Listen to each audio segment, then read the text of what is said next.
College football, the playoff bracket is complete. Michigan knows it will face Texas in the Cheez-It Citrus Bowl. You like Cheez-Its? I'm just going down to get the Cheez-Its, okay?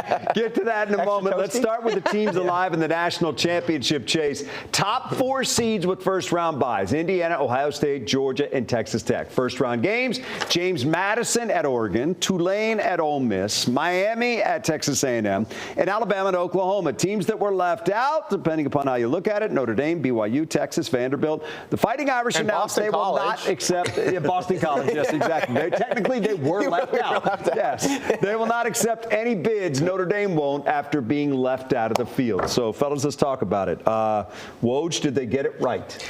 I actually think they did. And you know, people are ranting about Notre Dame taking the ball and going home, won't play in a bowl game. I don't have a problem with that. Once they delegitimized all the other bowl games, and Notre Dame has the strongest argument that they should be in, but they shouldn't be in over Miami because Miami beat them head-to-head. Alabama is the one. Alabama is the only 3-loss team in there. But people said early in the season, when Notre Dame lost their first 2 games, their 2 toughest games, everybody said they don't have enough good wins possible the rest of the schedule. Won them all, but they won them all. USC was the best of them, and USC's okay. And they were doomed. They didn't realize it at the time, but they were doomed because their schedule wasn't good enough. They backed themselves into any sort of corner with the James Madison Tulane situation. Yeah, well, yeah, exactly. But they were determined to get. Because there's really not 12 bids out there where Notre Dame could get one. No, right? Yeah, exactly. And they're not in a conference, which certainly hampers them to a certain degree. It's not their fault. Which everybody loves. I know, love it. No one should weep for Notre Dame.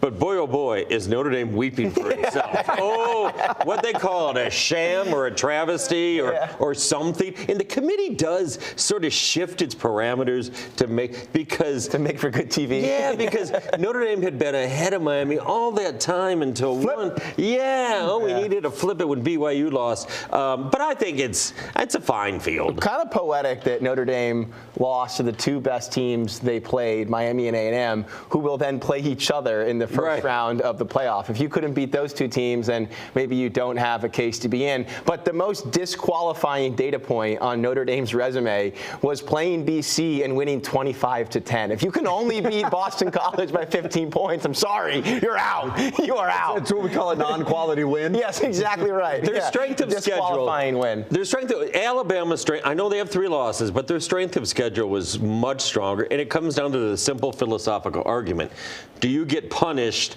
for going to your conference championship game and losing a 3rd game? Right. Like Alabama did not. Yeah. Well, and they probably had and they did not get punished for it. You're right. They probably had the best win of any team in the field this season at Georgia. Right. And I think the committee put a lot of stock in that, and rightfully so. Yeah. How cool was it that we got the capper to the Indiana story? Oh, it's very cool. Although, I mean, Kurt Cignetti, have you seen some of his interviews? He is so funny with his arrogance, but it's a playful arrogance now. He's just, Google me. You'll find he's done that before. Right. And that team, twice now, Ohio State, the only tough teams they've run into, they've lost 13-10. Yeah, in the last point year. by you. But it would have been so easy to dismiss if Ohio State went in there and won that thing 24-10 or something like that. Yeah. But that was a heck of a win by Indy. It really was. And they're flipping champs, as the quarterback said. We are flipping champs. I did a double take when he said it. All right, let's get to Michigan. They will face the Longhorns on New Year's Eve at 4:30. That game set for Orlando.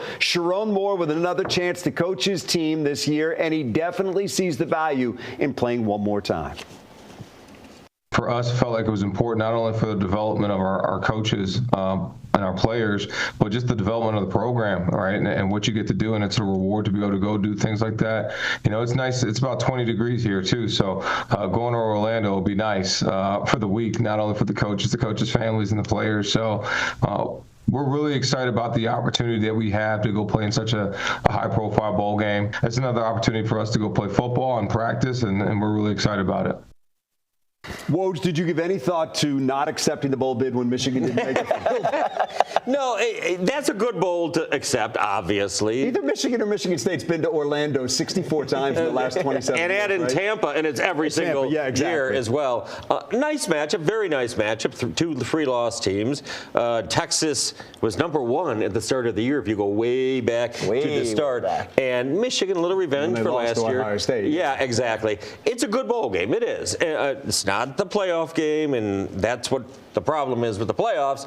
But of course, it's a good experience. It's a good game for thing. Underwood to go up against Texas. Absolutely. No doubt. And one more chance for him to show some signs of growth. And I know there's been murmurs about does he stay or does he go. I would be shocked if he doesn't stay. But he needs to feel something good in that game to build on for next season. Well, I think he's not going anywhere. Simply, A, he has a big NIL, and B, I think Michigan is going to go wide receiver shopping. You know, you go to Costco and you get that big giant cart, you know, the one that's huge. Comes with 27 receivers. Right. And you can get bulk receivers, like the bulk toilet paper or whatever. Yeah. Fill it up. All right, we'll take a break. We'll come right back. Much more coming up on the other side. We'll talk some Wings and Pistons when we come back.